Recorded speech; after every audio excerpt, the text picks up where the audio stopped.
Entonces vemos que esa prosperidad que te han hecho creer que viene de Dios porque estás conforme a su voluntad es falsa. Ahora sí vamos con Abraham. Génesis capítulo 14, versículo 18. Dice en el nombre de Jesús.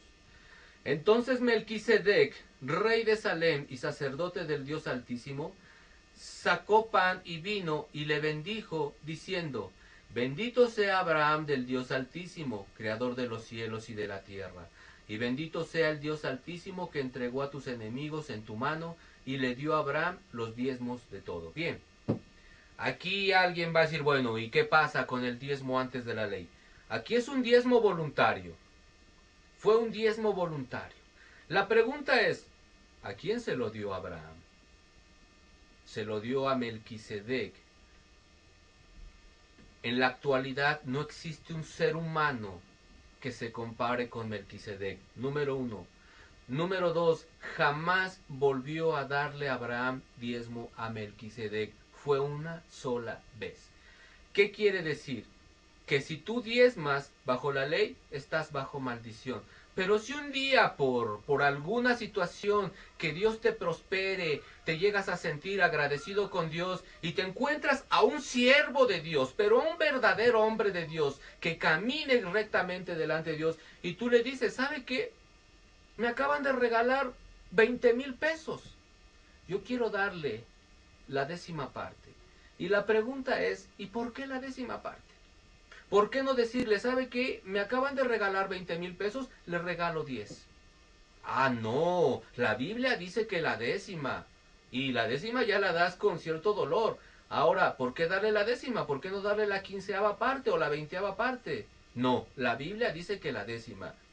Ahí se ve que tu corazón ante Dios no es honesto. Entonces podemos ver que el diezmo de Abraham fue voluntario y fue una sola vez, y a un hombre semejante a Jesucristo, no a cualquier hombre. Así que eso en la actualidad tampoco aplica. Vamos a ver qué pasó con Jacob. Génesis 28:20 dice en el nombre de Jesús: E hizo Jacob voto diciendo: Si fuere Dios conmigo, escuchen, si fuere Dios conmigo, y me guardare en este viaje en que voy, y me diere pan para comer y vestido para volver, y si volviere en paz a casa de mi padre, entonces Jehová será mi Dios. Y esta piedra que he puesto por señal será casa de Dios, y de todo lo que me dieres, el diezmo apartaré para ti. Como que suena a los cristianos modernos, ¿no? Si Jehová me sana, si Jehová me prospera, si Jehová me da, si Jehová me bendice, yo por eso le doy el diezmo, porque desde que diezmo todo me va bien, desde que diezmo Dios me prospera. Y si Dios no te prosperara, ¿le seguirías dando el diezmo? Y si Dios no te ayudara, ¿le seguirías dando el diezmo? Y si Dios no fuera contigo como es, ¿le seguirías dando el diezmo? La respuesta es clara, no, porque tu boca lo ha confesado. Desde que yo doy, Él me da. Quiere decir que como antes no le dabas, Él no te daba, y que si te llega a quitar lo que te da, tú también le vas a quitar el diezmo. Lo que aquí Jacob nos enseña es que Jacob no era de un corazón sincero hacia Dios. Jacob, lo vemos desde el principio, siempre fue una persona que trataba de sacar provecho en las situaciones. Después, más adelante, sabemos la historia, recibió su castigo por todo lo que había hecho. En conclusión, vemos 3 tipos de diezmo. El de la ley, el cual ningún cristiano está obligado a dar. De hecho, el que lo dé, lo acabamos de ver, no lo digo yo, lo dice la Escritura, está en pecado. El segundo diezmo, que es el de Abraham, que es voluntario, fue una sola vez en la vida y a un representante de Cristo, alguien semejante a Cristo. Y el tercero, un diezmo con condiciones. Si me das, te doy, si no me das, no te doy. Y lo peor le dice aquí Jacob, si tú me das, eres mi Dios. Y si no, pues no hubiera sido su Dios. Qué triste para Dios que después de habernos dado todo, todavía le estemos condicionando. Conclusión. Nos han amenazado diciendo que si no damos diezmo somos ladrones y que estamos bajo maldición, pero acabamos de ver ahorita que es falso, que la ley del diezmo quedó abrogada por Cristo en la cruz del Calvario, que no estamos bajo maldición porque Cristo nos redimió de la maldición, que no estamos bajo la ley sino bajo la gracia, que todo lo que la ley dice, todo, incluyendo el diezmo, es para los que están bajo la ley. Tenemos que hacernos una pregunta. Si yo no estoy bajo maldición, ¿qué pasa con los que me están pidiendo el diezmo? Porque a mí me dijeron que si yo no doy diezmo, le estoy robando a Dios. ¿Qué pasa con los que me están pidiendo el diezmo? Me están robando a mí. Y esa maldición que quisieron ocupar ellos para amenazarme, para decirme que voy a la condenación, ahora se les voltea a ellos. Esa amenaza que quisieron usar para mí, ahora se les regresa. Bien dice la Escritura, ¿no? Con la vara con que mides, serás medido. Me amenazaron diciendo que por ratero me iba a ir al infierno. Ahora esa amenaza se les voltea a todos los ladrones que piden el diezmo. Una vez me decía alguien, no te expreses así de los siervos de Dios. Que yo recuerde, en el tiempo que llevo en el Evangelio, jamás he hablado mal de un siervo de Dios. Pero en la calle, en el mundo, en el trabajo, en donde nos movemos, tenemos un nombre para cada cosa. A una cosita en donde se vacía líquido le llamamos vaso. Una cosita que sirve para chupar el refresco le llamamos popote. Le damos nombre a las cosas. ¿Cómo se llama a una persona que se dedica a robar?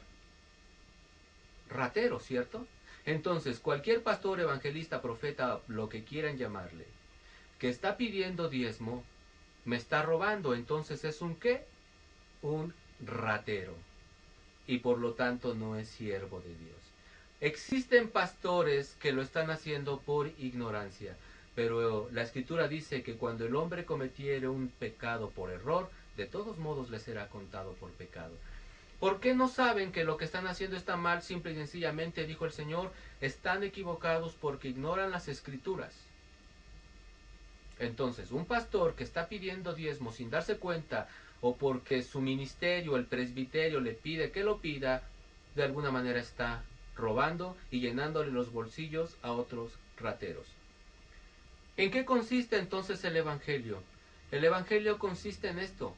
Es algo muy sencillo. Creer que Jesucristo murió por mí. Entregarle mi vida.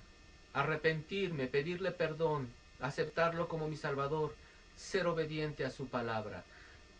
Pero para que yo pueda obedecer su palabra, tengo que caminar tomado de su mano. El Señor Jesucristo dijo, tomen mi yugo y caminen conmigo. El yugo es una tabla que se le pone aquí a los bueyes para que vayan arrastrando el arado. Pero hay yugos dobles para dos bueyes, o una yunta, me parece que se llama yunta de bueyes. El Señor Jesucristo dice, tomen mi yugo conmigo. Caminen pegaditos a mi lado. No traten de caminar más adelante, ni se queden atrás, ni se vayan hacia allá. Caminen pegaditos a mi lado. Por eso dice, tomen mi yugo. Si tomamos el yugo, ni nos vamos a adelantar, ni nos vamos a atrasar. Vamos a caminar totalmente a su lado. El propósito de este estudio, hermano, es que, como dijo el Señor Jesucristo, conozcas la verdad y seas libre. Muchas veces por no dar diezmo, los hermanos están atormentados en su casa, están sufriendo, dejan a sus niños sin comer, son víctimas de amenazas por causa de los pastores, que desde el púlpito los señalan, les echan indirectas, los atacan, hay campañas de persecución contra los que no diezman. Alguien dirá, está exagerando. No, no es cierto. Alguien lo ha vivido, yo lo he sabido, me lo han contado. Tal vez alguien diga, eso no es cierto. Claro que sí. Hay muchos templos en donde el diezmo es algo tan primordial. Es más importante que la sangre de Cristo. Se le da más importancia al diezmo que al sacrificio de Jesús. Entonces, el propósito de este estudio es que conozcas la verdad y que te liberes. El Señor Jesucristo dijo, si ustedes permanecen en mi palabra, número 1, pero le dijo a los judíos que habían creído en él, conocerán la verdad, serán verdaderamente mis discípulos. Conocerán la verdad y la verdad los hará libres. Número 1, tienes que permanecer en su palabra. Y te llevará paso a paso para irte liberando de toda esclavitud. Que el Señor los bendiga, que el Señor los acompañe. Y recuerda, hermano, de aquí en adelante eres libre. Si quieres seguir diezmando, el apóstol Pablo dijo, las iglesias de Cristo no tenemos la costumbre de contender por algo que ya está establecido y que estamos obligados a obedecer. Si alguien quiere ser contencioso, dice el apóstol Pablo, las iglesias de Cristo no tenemos esa costumbre. Eres libre, hermano. Recibe la libertad que Cristo te otorga este día por el simple hecho de oír su palabra. No vuelvas a diezmar jamás. No estés llenando los bolsillos de los ladrones. Toma ese dinero y compra comida y regálasela a los niños de la calle. Cómprale ropa a tu abuela, a tu abuelo. Llévale unos zapatos a tu madre. ¿Hace cuánto que no le compras zapatos a tu madre? ¿Hace cuánto que no le llevas algo a tus abuelos? Una despensa a tus abuelitos, a esos viejitos lindos que dieron todo por nosotros. ¿Hace cuánto que no vas y les das a tus abuelos? Comparte con el que no tiene. Estos ladrones ya tienen mucho. Ahora dale al que no tiene, pero dalo sin esperar recibir nada a cambio, sabiendo que el bien que hagas, ese será el que recibirás. Que el Señor mi Dios te bendiga y te revele y te dé testimonio de la verdad, porque para siempre es su misericordia. Amén.